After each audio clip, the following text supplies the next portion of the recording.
What if I told you the most dangerous man in America wasn't a criminal, wasn't a terrorist, but a black man who spoke 20 languages, sang opera in sold-out concert halls, and graduated at the top of his class at one of America's most prestigious universities? July 28, 1950. Harlem, New York City. Paul Robeson stands in his apartment on Edgecombe Avenue, all 6 feet 3 inches of him, staring at 2 men in dark suits. They're from the State Department, and they've just demanded he hand over his passport. On the wooden table beside him sits a stack of performance contracts from London, Paris, Moscow. Concert halls across Europe are offering him $100,000 a year to sing. That's $1.8 million in today's money. The men in suits don't care. One of them speaks coldly. Your passport is revoked. You cannot leave this country. You cannot work internationally. Your career is over. Robeson, the same man who had played football against grown men trying to break his bones, who had stood on Broadway stages before, thousands who had faced down racism in ways that would break most people looks.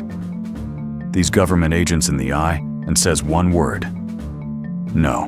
What happened in the next 8 years would erase the most accomplished black man in history from every textbook, every history lesson, every conversation about American greatness.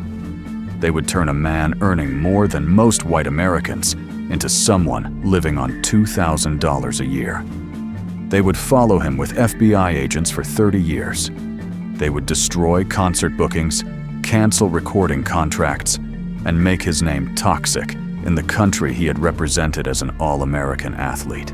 And for 50 years after that, they made sure you never learned his name. Until now. This is the story of how your government systematically destroyed a black genius because he was too powerful, too intelligent, too uncontrollable. This is the story they buried so deep that 3 generations of Americans, including black Americans, grew up never knowing that the most talented man of the 20th century was one of us. By the end of this video, you will know exactly how a man who mastered 20 languages, who became a 2-time All-American football player, who graduated as valedictorian, who became the highest-paid Broadway actor of his time, who sang for kings and presidents, had his income destroyed by 95% in 12 months. You will know why the FBI tracked his every phone call, every meeting, every performance for 3 decades. You will understand why his story was surgically removed from American history books and why most people today have never heard the name Paul Robeson. After watching this, you'll never believe the lie that America is a meritocracy, that if you just work hard enough and stay out of trouble, you'll succeed. Because Paul Robeson worked harder than anyone. He achieved more than almost any American of any race, and they destroyed him anyway. This isn't ancient history. Paul Robeson died in 1976. That's your parents' lifetime. His persecution happened while your grandparents were alive. The FBI file on him stayed active until the day he died. This is living memory. This is your stolen hero. This is your erased legacy. And after today, you'll understand that cancel culture isn't new. They've been canceling black excellence for over 100 years. The method was perfected on Paul Robeson. Here's the blueprint they used. Here's how they got away with it. Here's why it matters right now today in 2025. And here's why you need to know this story before they erase it again. Let me take you back to the beginning, because you need to understand just how exceptional Paul Robeson was. You need to see the mountain he climbed, so you can grasp the depth of what they destroyed. Paul Leroy Robeson was born on April 9, 1898 in Princeton, New Jersey. His father, William Drew Robeson, was born enslaved. Let that sink in. Paul's father was literally owned by another human being. William escaped slavery, taught himself to read, put himself through school, and became a Presbyterian minister. That's the stock Paul Robeson came from. His mother, Maria Louisa Bustle, came from a family of Quaker abolitionists. She died in a house fire when Paul was 6 years old. His father raised him with one instruction that echoed through Paul's entire life. Never bow. Stand tall. You are as good as any white man. Paul took that lesson and ran with it. 1898 to 1915, Paul grew up in a world designed to crush black ambition. Segregation was law. Lynching was common. The Ku Klux Klan operated openly. Black people were being told every single day through violence, through policy, through culture, that they were inferior, that they should accept their place, that excellence was not for them. Paul Robeson looked at that system and decided to obliterate every lie it told. 1915. Paul Robeson enrolls at Rutgers University in New Jersey. He's one of only 3 black students on the entire campus. Do you understand what that meant in 1915? He walked into classrooms where professors believed black people were genetically inferior. He walked onto football fields where teammates believed he didn't belong. The hostility wasn't subtle, it was violent. During his first football practice, his own teammates tried to injure him so badly he'd quit. They wanted to break him, literally. One player jumped on his hand, with metal cleats breaking bones. Another smashed him in the face, breaking his nose. They dislocated his shoulder. This wasn't an accident. This was coordinated. They were trying to destroy this black kid who dared to think he could play football at a white university. Paul Robeson didn't quit. He came back to the next practice, and the next, and the next. By 1917, he was the best player on the team. By 1918, he was named All-American not once, but twice. 2-time All-American. He earned 15 varsity letters across 4 sports: football, basketball, baseball, track. He wasn't just good at one thing. He dominated everything he touched. But here's what really terrified white America. He didn't just excel at sports. In 1919, Paul Robeson graduated as valedictorian of Rutgers University, the smartest student in his entire class. He was inducted into Phi Beta Kappa, the most prestigious academic honor society in America. He was inducted into Cap and Skull Honor Society. This wasn't affirmative action. This wasn't a diversity quota. This was pure, undeniable world-class genius. And he was black. Think about what that meant. In a country built on the lie of black inferiority, here was a man who proved in the classroom, on the athletic field, in every measurable way that the lie was false. Paul Robeson was walking, breathing, undeniable proof that racism was a myth designed to justify oppression. That made him dangerous even then. But he was just getting started. 1919 to 1923, Robeson attends Columbia Law School in New York City. While studying law full-time, he plays professional football in the early National Football League to pay his tuition. Read that again. He's in law school at one of the most difficult programs in America, and he's playing pro football on the weekends. He graduates from Columbia Law in 1923 and joins a law firm. But America wasn't ready for a black lawyer with that much brilliance.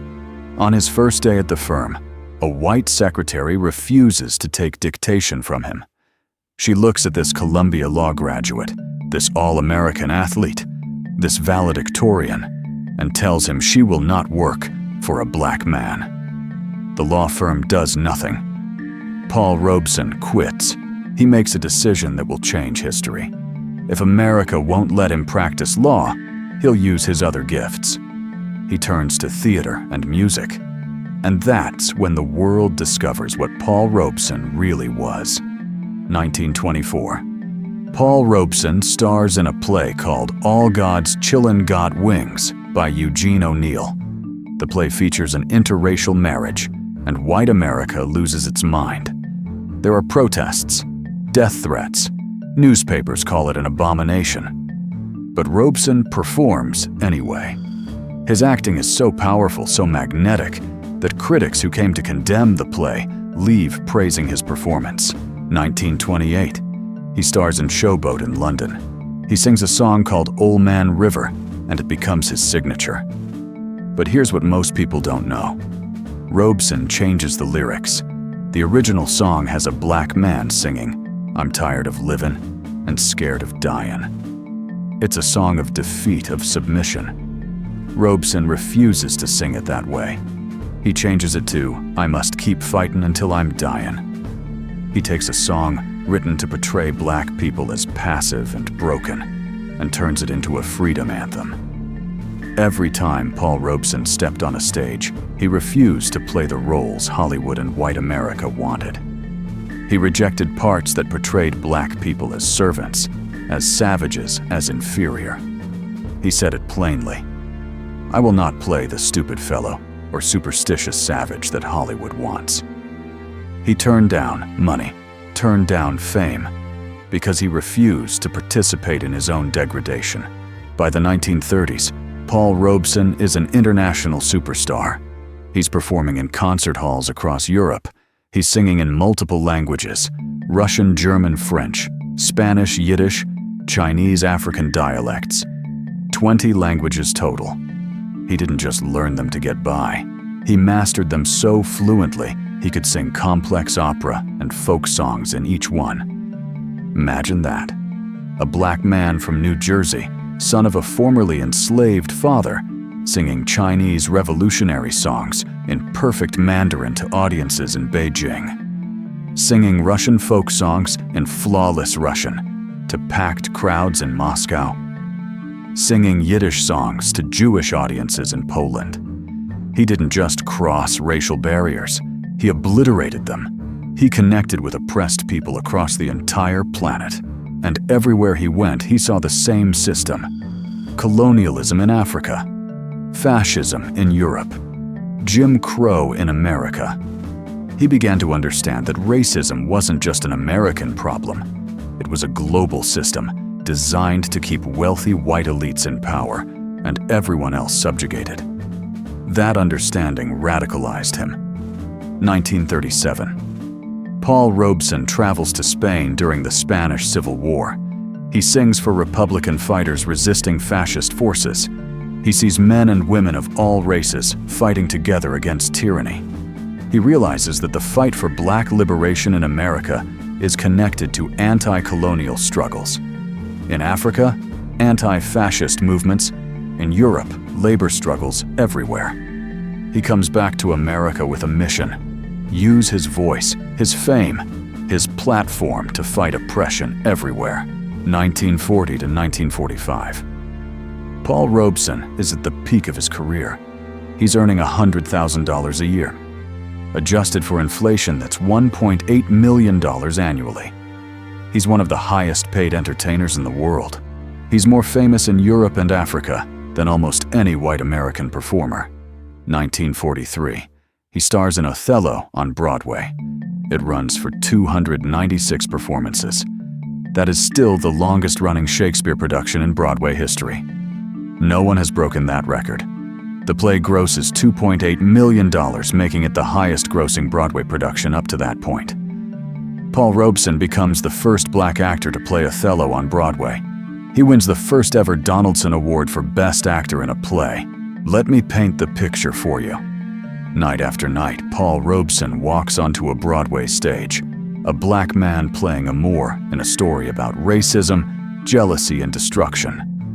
White audiences who've been taught their entire lives that black people are inferior sit in those seats and watch this man command the stage with such power, such intelligence, such emotional depth that they cannot deny his greatness.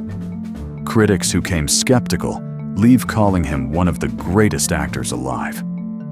Paul Robeson wasn't just breaking barriers, he was shattering the entire psychological framework of white supremacy. Every time he performed, every time he spoke, every time he sang in another language, he proved the lie. And the people in power noticed. By 1945, Paul Robeson is the most accomplished black man in the world. Two-time All-American athlete, valedictorian, Columbia Law graduate, fluent in 20 languages, Broadway legend, international opera star, earning money that rivaled white millionaires.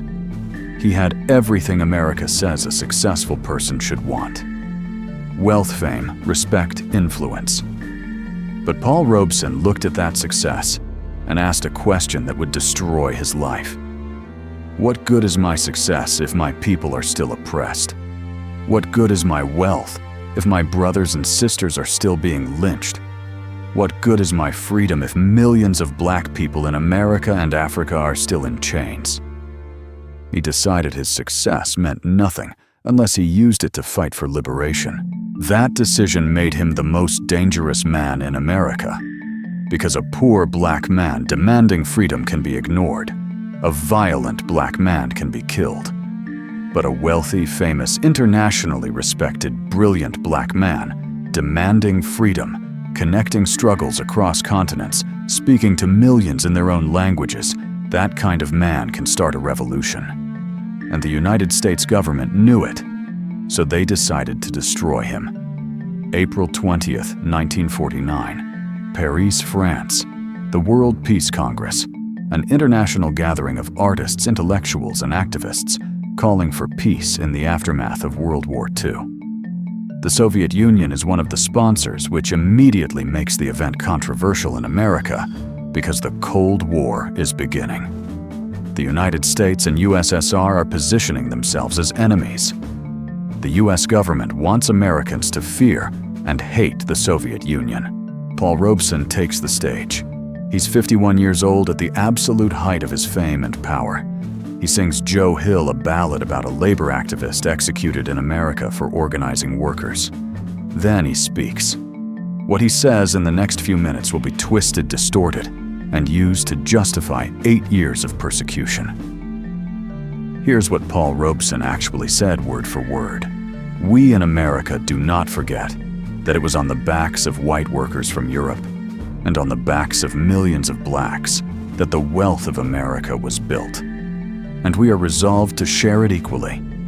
We reject any hysterical raving that urges us to make war on anyone. Then he said this: it is unthinkable that American Negroes would go to war on behalf of those who have oppressed us for generations against a country which in one generation has raised our people to the full human dignity of mankind.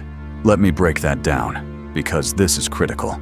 Robeson is saying that black Americans who had been enslaved, lynched, segregated, and oppressed in the United States should not be asked to fight a war against the Soviet Union, a country where he personally experienced no racial discrimination.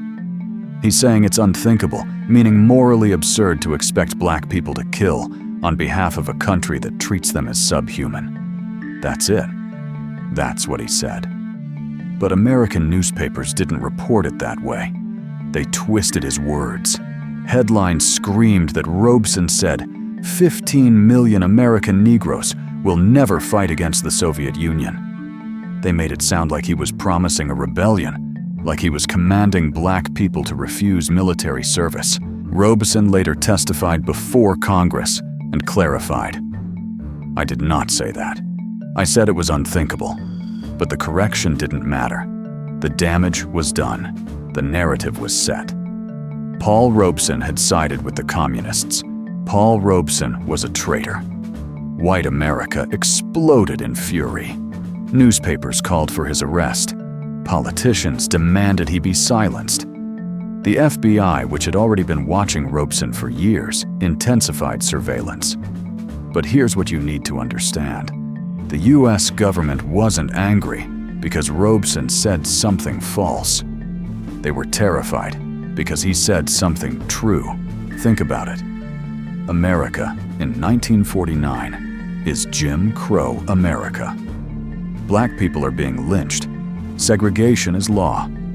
Black veterans who fought in World War II come home and can't vote, can't eat in the same restaurants, as white people can't live in certain neighborhoods. The United States is asking these same black men to suit up and fight in Korea, to potentially die in a Cold War against the Soviet Union. And Paul Robeson stands up and says, why should they? Why should black Americans die for a country that lynches them? That question is dangerous because it's logical, it's moral, And if black soldiers start asking it, the entire military strategy of the United States collapses, but it gets worse for the government. Paul Robeson isn't just speaking to Black Americans. He's speaking to colonized people in Africa, Asia, and Latin America. He's connecting American racism to European colonialism. He's telling oppressed people worldwide that their struggles are linked, that their enemy is the same. The same white supremacist, capitalist, imperialist system that enslaves black people in Mississippi is the same system colonizing Nigeria, India, Vietnam. Paul Robeson is building international solidarity among oppressed people. And if that solidarity becomes organized, if colonized people and Black Americans and workers everywhere unite, the entire global power structure is threatened. That's why they had to destroy him. Not because he was violent, not because he committed a crime, but because he was too smart, too influential, too connected, and too unwilling to shut up. 1949 to 1950. The US government launches a coordinated campaign to annihilate Paul Robeson's career and reputation. July 28, 1950. 2 State Department agents knock on Paul Robeson's door in Harlem. They demand he surrender his passport. He refuses. August 4, 1950. The State Department officially revokes his passport. Every U.S. border agent is ordered to detain him if he tries to leave the country. The government gives him one option to get his passport back. Sign an affidavit swearing you are not a communist. Pledge loyalty to the United States. Denounce the Soviet Union. Paul Robeson refuses. He says, "I will not bow. I will not sign." Think about what that means. This is a man who could have his career back, his income back, his international concerts back, if he just signs a piece of paper, if he just says the words they want him to say.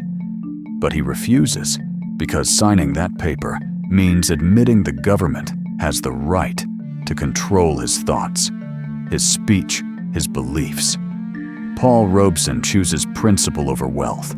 He chooses integrity over safety, and the punishment is immediate and devastating. Within 12 months, Paul Robeson's income collapses from $100,000 a year to less than $2,000.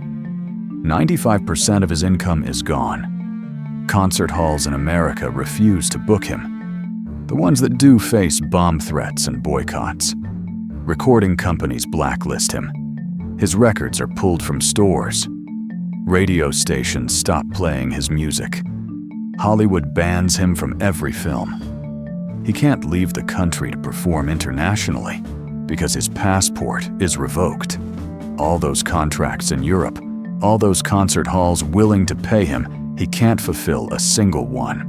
The FBI opens a massive file on Paul Robeson. They wiretap his phone. They follow him everywhere. They send agents to his concerts to intimidate audiences.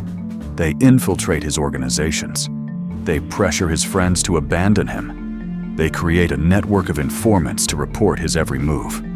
For 30 years, until Paul Robeson dies in 1976, the FBI tracks him. 30 years of surveillance, thousands of pages of records, transcripts of private phone calls, reports on who he met, what he said, where he went. This is the United States government using its full power to crush one man for speaking the truth. 1952. Paul Robeson tries to attend a peace conference in Canada. You don't need a passport to cross into Canada from the US, so he thinks he can go. But when he arrives at the border, US agents are waiting. They physically block him from leaving. They tell him he's not allowed to leave the United States. So Robeson stands on the American side of the border and sings. The audience gathers on the Canadian side. He performs what they call a telephone concert. His voice carries across the border. It's humiliating, it's absurd, but it's also defiant. They can stop him from crossing a line on a map, but they can't stop his voice. 1956. The House Un-American Activities Committee, HUAC, hauls Paul Robeson in for questioning. This is the same committee that destroyed careers during the McCarthy era. The same committee that ruined lives with accusations of communism. They interrogate Robeson. Are you a member of the Communist Party? Will you denounce the Soviet Union? Why did you say what you said in Paris? Paul Robeson invokes the Fifth Amendment repeatedly. But he doesn't just stay silent. He fights back. He calls the committee members un-American to their faces. He says you are the un-Americans, and you ought to be ashamed of yourselves. Can you imagine this black man sitting in front of white congressmen who have the power to destroy him, and he's calling them the traitors? He's telling them they should be ashamed. The transcript of that hearing is public record. You can read it. And in every line you see Paul Robeson refusing to break. But the cost of that refusal is everything. By the mid-1950s, Paul Robeson is nearly broke. The man who once earned $100,000 a year is struggling to pay rent. His health begins to fail under the stress. He suffers from depression, the relentless surveillance, the isolation, the financial destruction. It takes a toll. Friends and colleagues abandon him. Black leaders, terrified of being associated with him, publicly distance themselves. The NAACP, afraid of being labeled communist, refuses to defend him. Even some of his closest allies step back because the government makes it clear that anyone who supports Robeson will face the same treatment. He is alone, isolated, broke, silenced, and the government isn't done yet. December 17, 1951. Paul Robeson walks into the United Nations building in New York City. He's carrying a document, 240 pages. The title is, "We Charge Genocide, the Crime of Government Against the Negro People." This petition, written by Robeson and civil rights leader William Patterson, is the most damning indictment of the United States government ever presented to an international body. It documents lynchings, state by state, name by name, date by date. It lists police killings of unarmed black people. It details the systematic destruction of black communities. It provides evidence of forced sterilization programs targeting black women. It shows how the U.S. government, through policy and practice, is committing genocide against black Americans, according to the United Nations definition. Paul Robeson presents this petition to the UN. At the exact same time, William Patterson delivers a copy in Paris. They coordinate it internationally so the U.S. government can't suppress it. The petition names names. It cites laws. It includes photographs of lynching victims. It's not emotional rhetoric. It's a legal document built on evidence. And the United States government is humiliated on the world stage.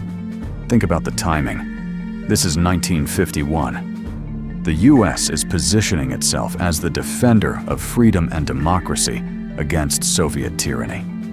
America wants to be seen as the moral leader of the free world.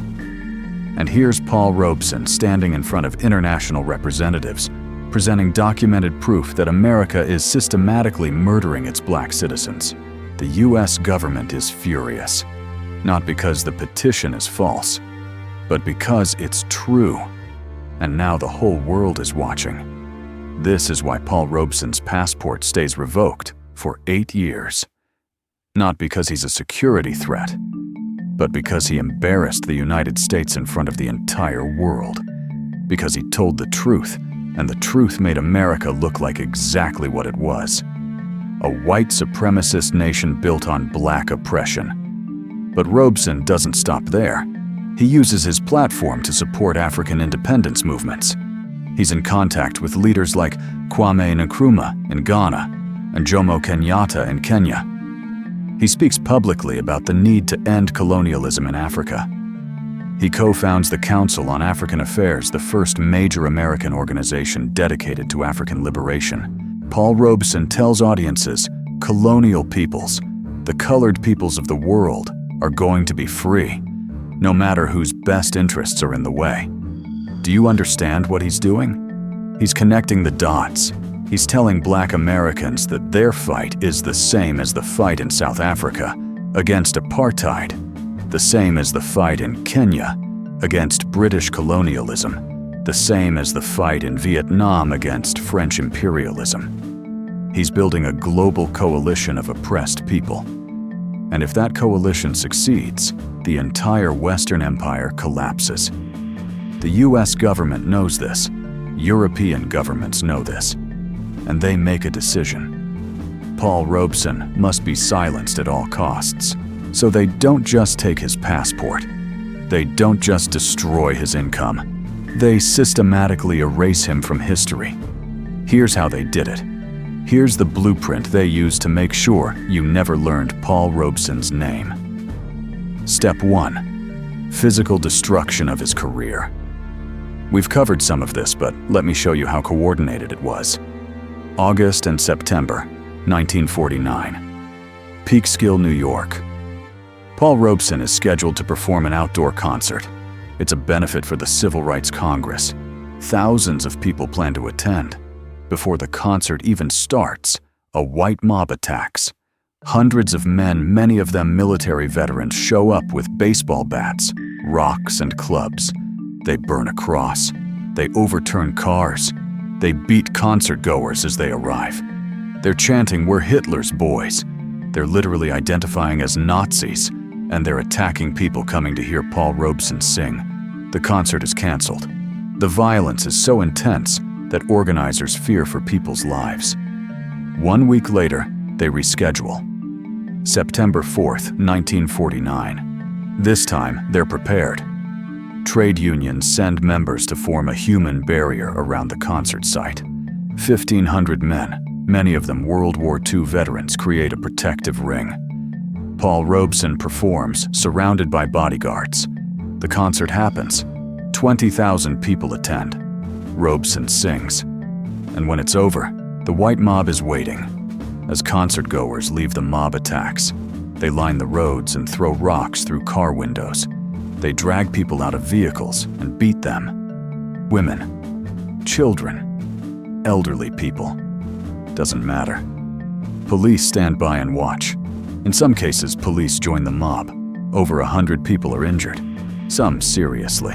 And the next day, newspapers blame Paul Robeson. They say his communist sympathies provoked the violence. They say he's divisive. They don't mention that American citizens exercising their First Amendment right to attend a concert were attacked by a racist mob. That's the pattern. Robeson tries to perform. Threats follow. Violence follows. And the media blames him. Concert halls across America get the message. Book Paul Robeson and face riots. Face boycotts. Face bomb threats. So they stop booking him. The halls that do book him face consequences. Universities that invite him to speak see their funding threatened. Churches that host him face arson attempts. The economic and physical pressure is relentless. By 1952, Paul Robeson can barely find a venue in America willing to let him perform. But he keeps trying. He performs in small black churches, in union halls, in community centers. Anywhere people will gather to hear him. His fee drops from thousands of dollars per concert to nothing. He performs for free just to keep his voice alive. Step 2. Legal suppression. The passport case. Paul Robeson sues the State Department to get his passport back. The case is called Kent visa Dulles. It drags through the courts for years. Every appeal takes months. Every hearing is delayed. The government uses bureaucratic tactics to stretch the process as long as possible.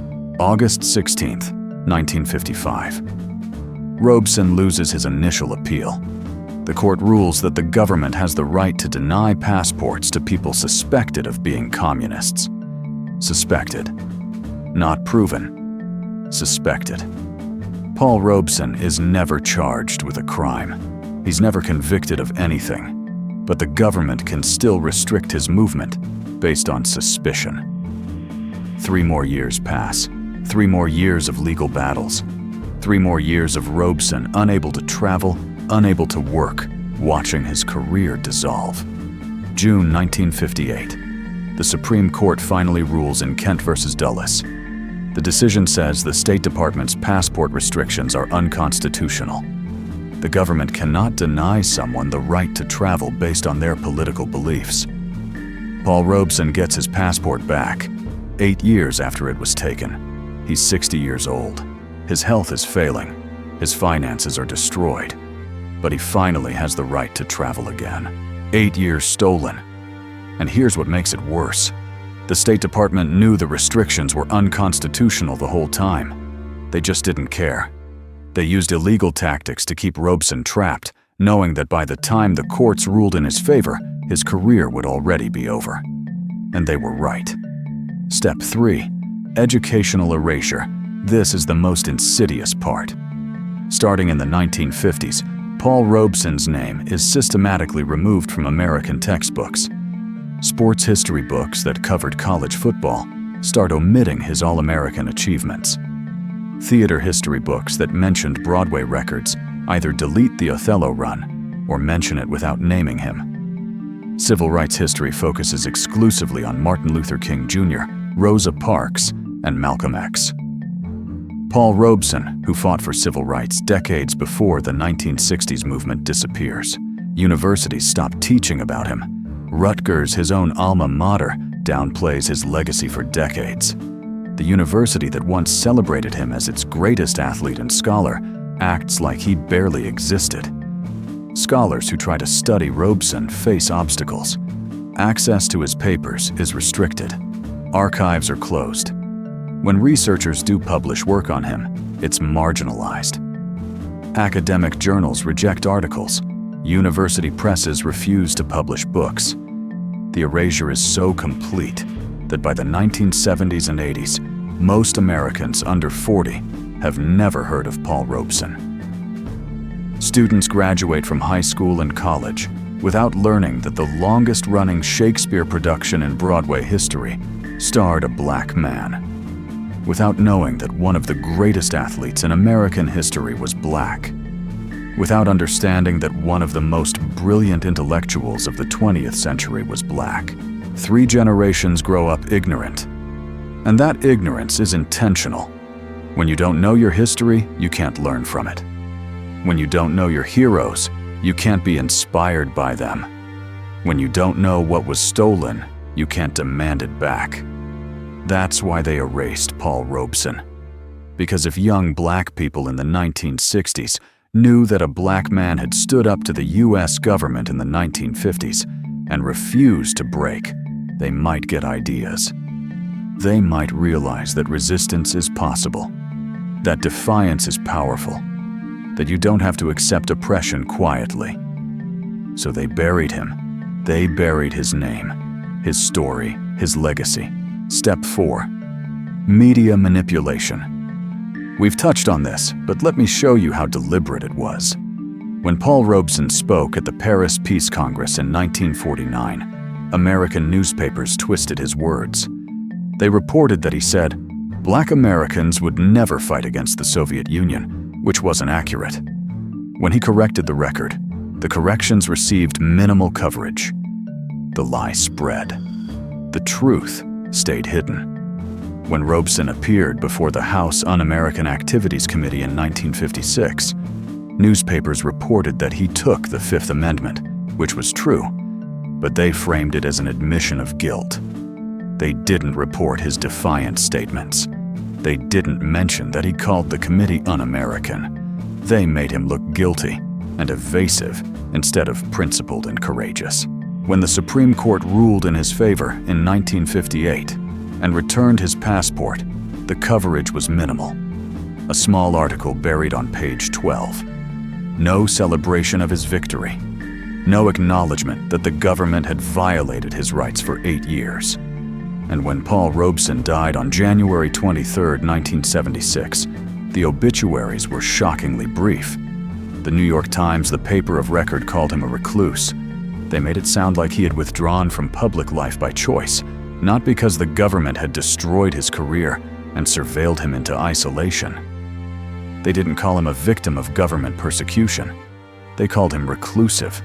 They blamed him for his own erasure. Photographs of Robeson were removed from archives. Museums refused to display his memorabilia. When group photos included him, they were cropped to exclude him. Historical footage was edited to cut him out. The media didn't just ignore Paul Robeson. They actively participated in making him disappear. And the final lie they pushed was this: Robeson's career faded because he lost his talent, because audiences moved on, because he became irrelevant. That's false. Paul Robeson's career was destroyed by the United States government using surveillance, blacklisting, legal persecution, and media manipulation. His career didn't fade. It was murdered. And they got away with it because they controlled the narrative. Now let me show you why this matters today. Right now, in 2025. Because the same tactics used on Paul Robeson are being used today. The same system that destroyed him is still operating. And if you don't understand the pattern, you'll keep falling for it. Let's start with the wealth gap. You've heard the statistics. Median white household wealth is $188,000. Median black household wealth is $24,000. That's an 8-to-1 ratio. Politicians and economists give you all kinds of explanations. They say black people need to work harder, save more, make better choices, start businesses, get educated. But here's what they don't tell you. Paul Robeson did all of that. He worked harder than almost anyone. He was more educated than 99% of Americans. He built a career that generated $100,000 a year in the 1940s. He made better choices than most people could dream of. And the government destroyed his wealth anyway. If Paul Robeson had been allowed to keep earning and investing, his descendants would be multimillionaires today. But instead, he died nearly broke, living in his sister's house in Philadelphia. His life savings were spent on legal fees, fighting for his constitutional rights. Now, multiply that story across thousands of black families. Every successful black entrepreneur who was targeted, every black landowner whose property was stolen, every black professional who was blacklisted, every black community like Black Wall Street in Tulsa that was burned to the ground. The wealth gap isn't because black people don't work hard, it's because every time black people build wealth, it gets stolen. Tulsa, 1921. Black Wall Street had more millionaires per capita than Beverly Hills. Within 24 hours, it was ashes. 35 city blocks destroyed. 1,200 homes burned. 300 people murdered. Property damage worth $32 million in today's dollars. And not a single white person was prosecuted. Not one family received reparations. Rosewood, Florida, 1923. A thriving black town with successful businesses and landowners. A white mob attacked, killed residents, burned every building. Survivors fled and never returned. The state of Florida didn't acknowledge the massacre until 1994. 71 years later, Wilmington, North Carolina, 1898. The only successful coup d'etat in American history. Black people held political power in the city. White supremacists launched an insurrection, murdered. Black residents destroyed the black newspaper and overthrew the elected government. Black property owners were forced to flee. Their land and businesses were seized. Elaine, Arkansas, 1919. Black sharecroppers organized to demand fair payment for their cotton. White mobs and federal troops attacked. Estimates range from 100 to 800 black people killed. Survivors were driven from their land. Do you see the pattern? Now, every single time black people built wealth, created economic independence, achieved success, they were attacked. And it wasn't random violence. It was systematic. It was coordinated. It was often supported or ignored by law enforcement and government. Paul Robeson's story fits perfectly into this pattern. He built wealth through talent and hard work. The government destroyed it through legal and economic warfare. And they did it because wealthy, independent black people are a threat to white supremacy. If black people can build wealth despite racism, it proves racism is a choice, not a natural order. It proves the system is rigged, not that black people are inferior. So the system protects itself by destroying black wealth, by stealing land, by burning businesses, by blacklisting professionals, by revoking passports, by any means necessary. This is why reparations aren't charity.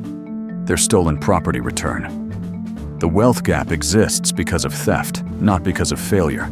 Now let's talk about modern blacklisting, because the playbook hasn't changed. Colin Kaepernick, 2016. NFL quarterback kneels during the national anthem to protest police brutality. The NFL blackballs him. No team will sign him despite his obvious talent. He loses over $60 million in potential career earnings. Why? Because he used his platform to speak truth about systemic racism. Same playbook as Robeson. Athlete speaks out. Economic destruction follows. Mahmoud Abdul-Rauf, 1996. NBA player refuses to stand for the national anthem citing oppression of black people. The league suspends him. His career ends within 2 years. He's erased from basketball history. Same playbook. Forced patriotism test. Refusal. Blacklist. Erasure. Angela Davis, 1970s. Black radical professor and activist. The FBI puts her on the most wanted list. She's fired from UCLA for Communist Party membership. She faces the death penalty on charges of conspiracy and murder. She's acquitted because the charges are false, but her career is destroyed. Same playbook. Surveillance. False accusations. Legal persecution. Career destruction. You see it. The tactics change slightly. The technology updates. But the strategy is identical. Identify black voices that threaten the system. Isolate them. Destroy them economically. Criminalize them if possible. Erase them from history. And when white people get canceled, which does happen, notice the difference. They get book deals, speaking tours, podcasts, platforms. Their cancellation becomes profitable. When black people get canceled by the government and corporate power structures, we get erased. We get poor. We get forgotten. That's not an accident. That's the design. Let's talk about surveillance. Paul Robeson had a 30-year FBI file. Every phone call recorded. Every meeting infiltrated. Every speech monitored.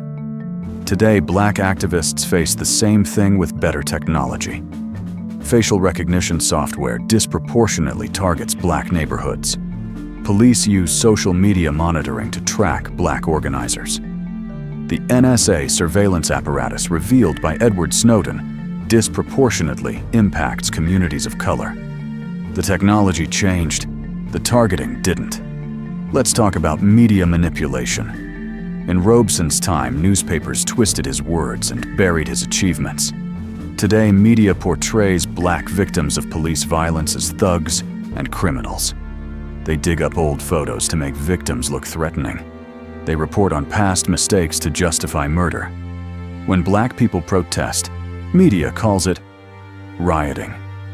When white people storm the Capitol, media calls it civil unrest. The platform changed. The propaganda didn't. Let's talk about educational erasure. Paul Robeson was removed from textbooks for 50 years. Today, politicians are banning critical race theory, which is just the teaching of actual history. They're banning books by black authors. They're restricting curricula that discuss slavery, Jim Crow, and systemic racism. They're fighting to make sure your children learn the same sanitized, whitewashed version of history that made it possible to erase Paul Robeson in the first place. Same battle, same tactics, same goal. Keep black people ignorant of their own history so they can't learn from it. Let's talk about political persecution. Paul Robeson was forced to choose between his career and his conscience. Sign the loyalty oath or lose everything.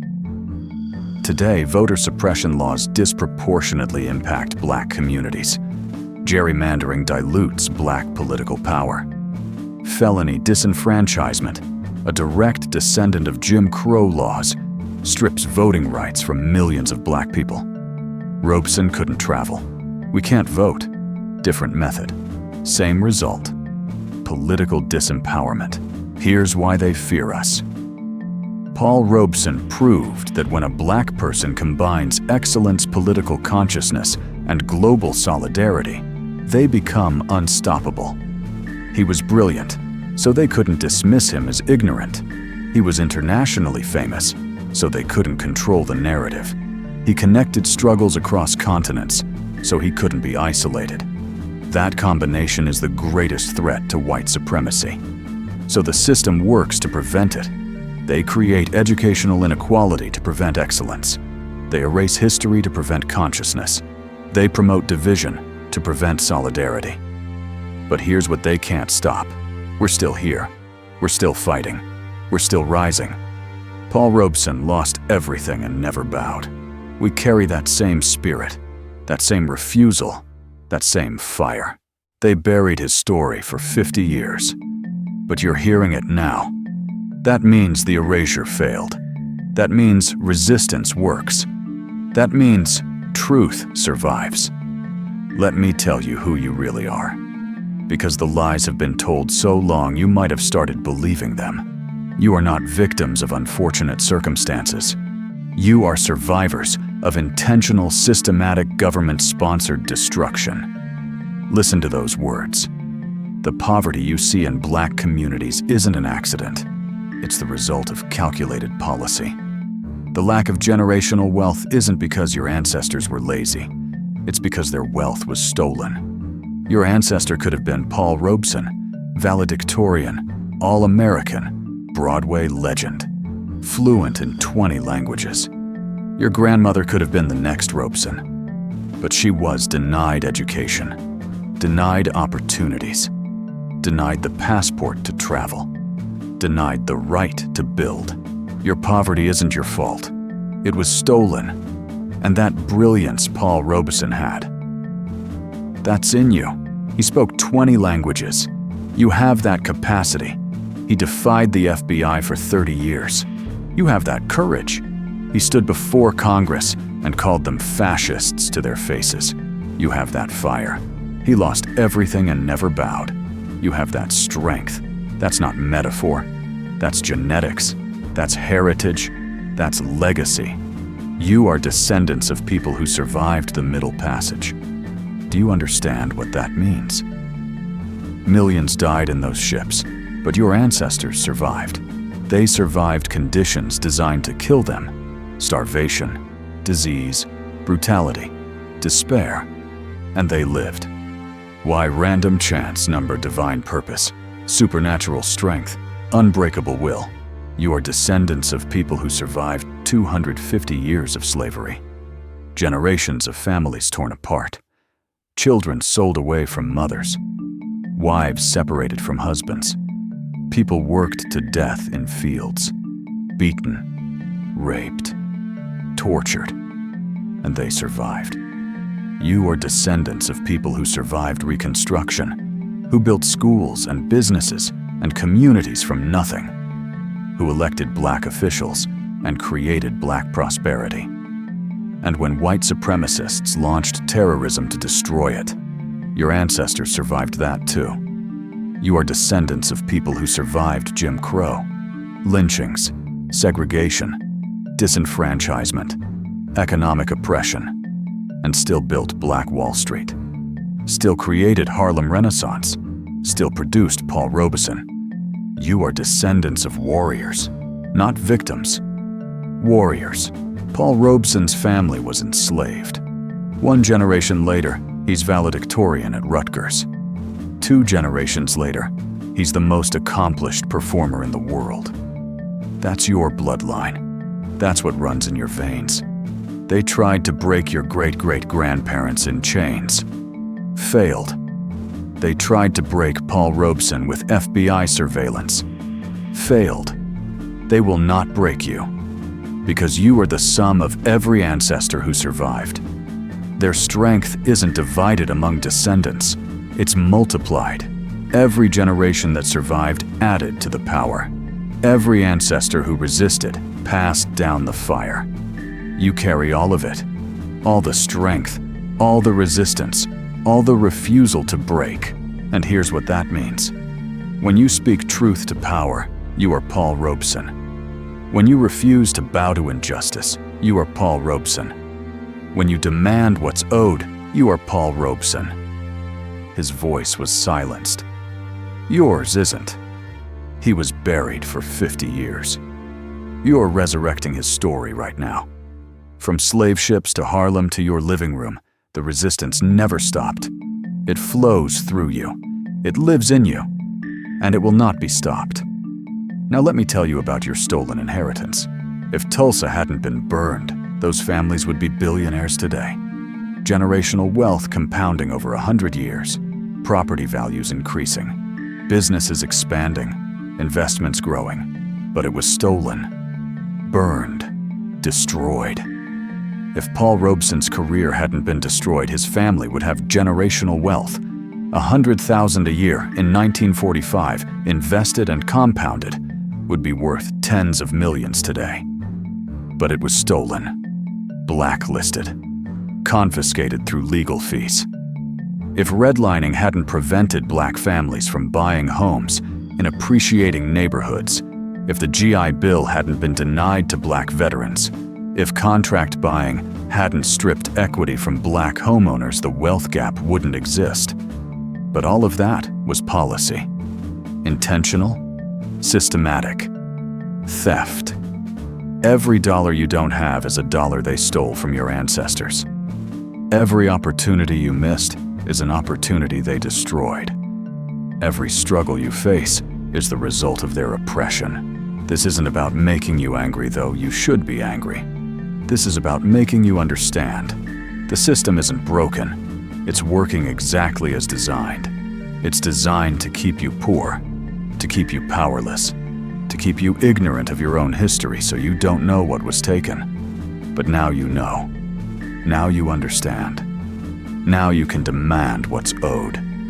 Reparations aren't charity. They're not a handout. They're stolen property return. When someone steals your car and you demand it back, that's not charity. That's justice. America stole trillions of dollars in land, labor, property, and wealth from black people. Demanding it back isn't radical. It's reasonable.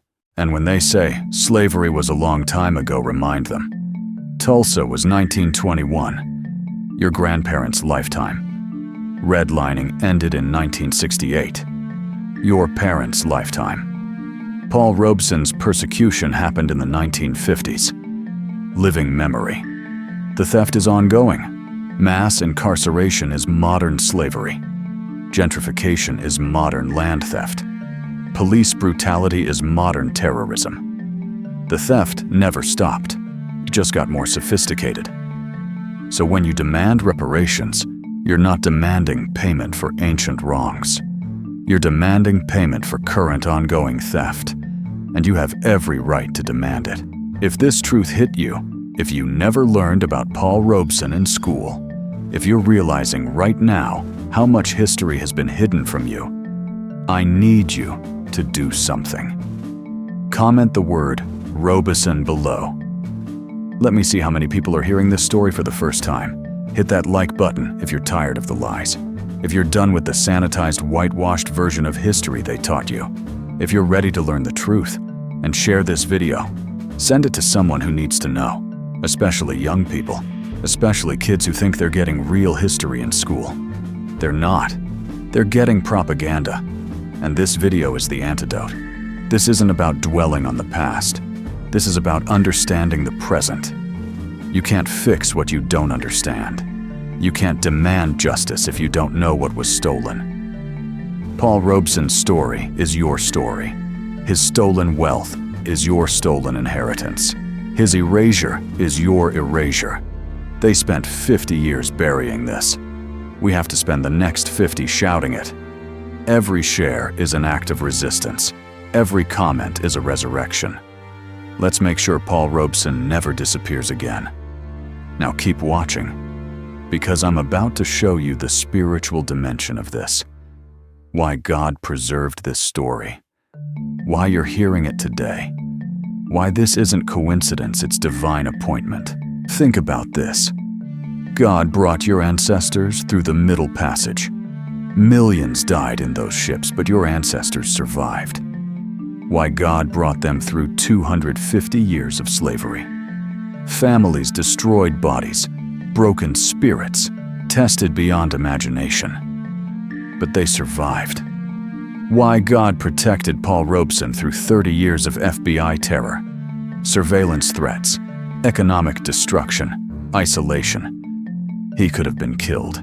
He could have been imprisoned on false charges. But he survived until 1976. Why? Because you have a mission. Because there's a purpose. Because this story had to be preserved so you could hear it today. This is spiritual warfare. Don't miss that. The same demonic system that enslaved your ancestors is fighting to keep you ignorant today. That's why they erased Paul Robeson. That's why they ban books. That's why they suppress history. That's why they fight critical race theory. It's not political, it's spiritual. The enemy knows that if you learn your history, you'll understand your power. If you know your heroes, you'll become dangerous. If you see the pattern, you'll break the chains.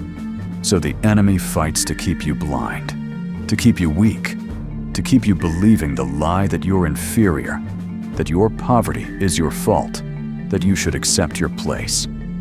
But Ephesians 6:12 says, "We wrestle not against flesh and blood, but against principalities, against powers, against rulers of darkness." This isn't just about white people versus black people.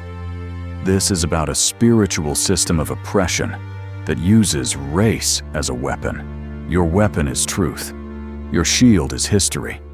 Your strength is God. Paul Robeson understood this.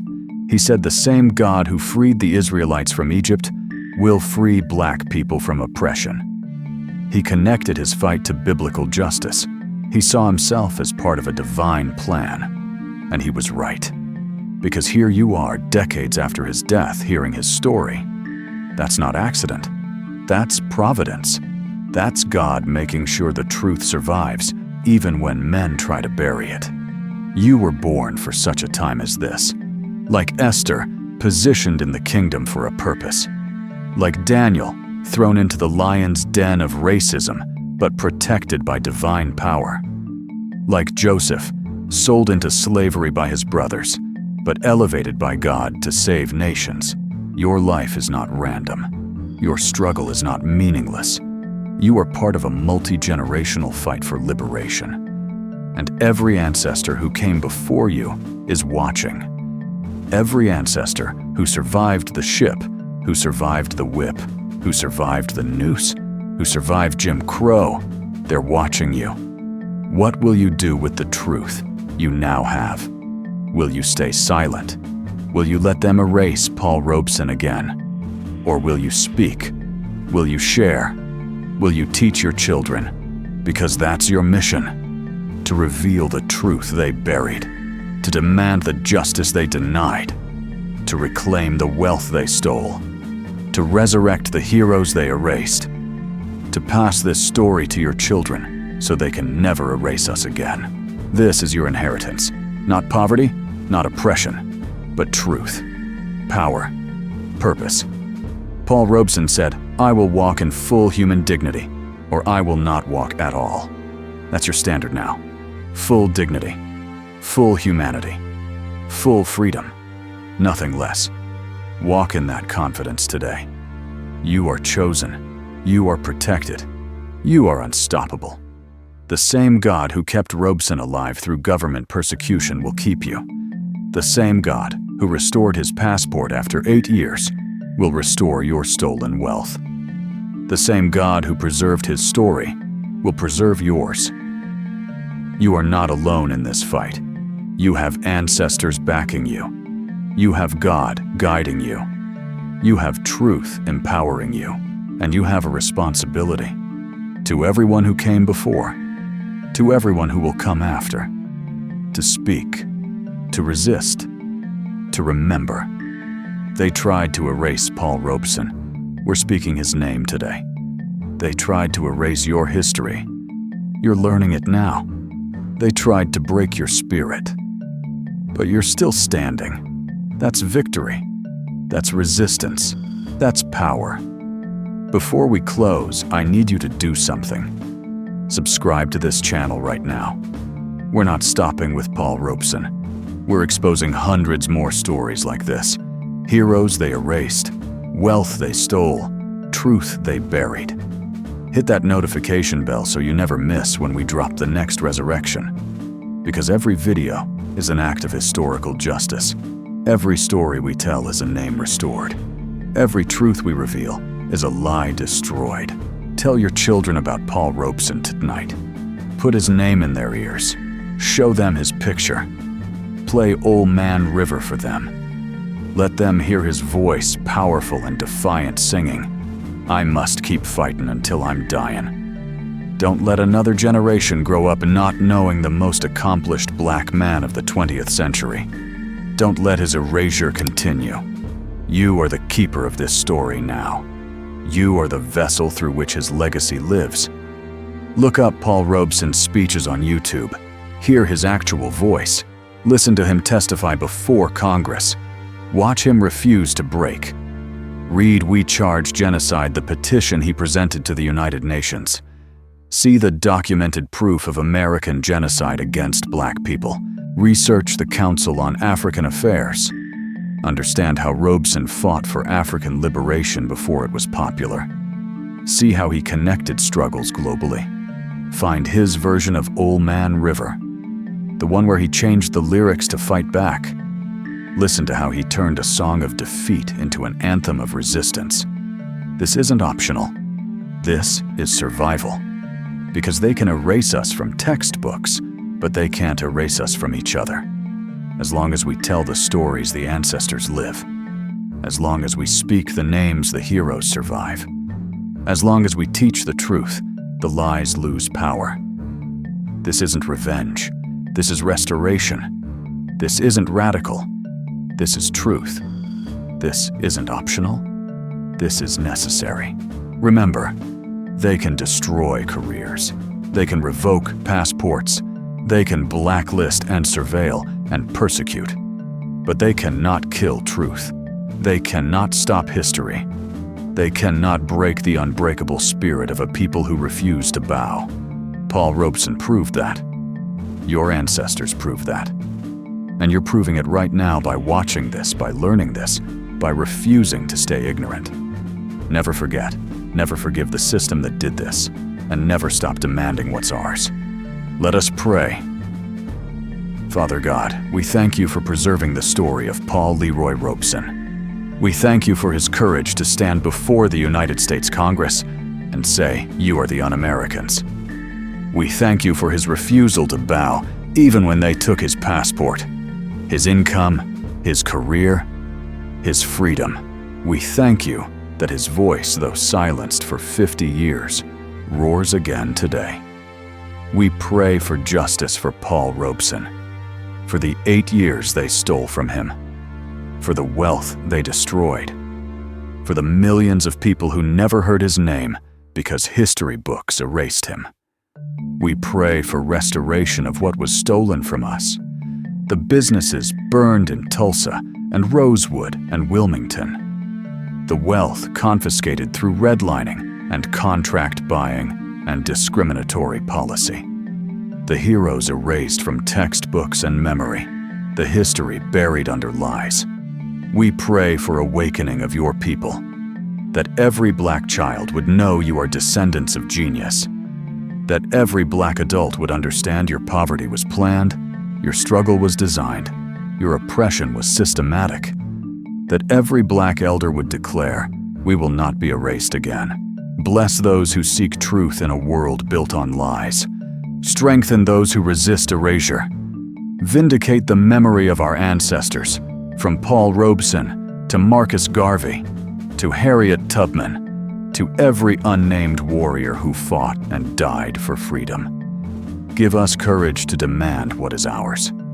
Not revenge, Lord, but justice. Not handouts, but reparations for theft. Not equality, but restoration of what was stolen. We pray for the young people watching this, learning this truth for the first time. Protect them from discouragement. Fill them with righteous anger that leads to action. Show them that their lives have purpose, that their voices have power, that their existence is resistance.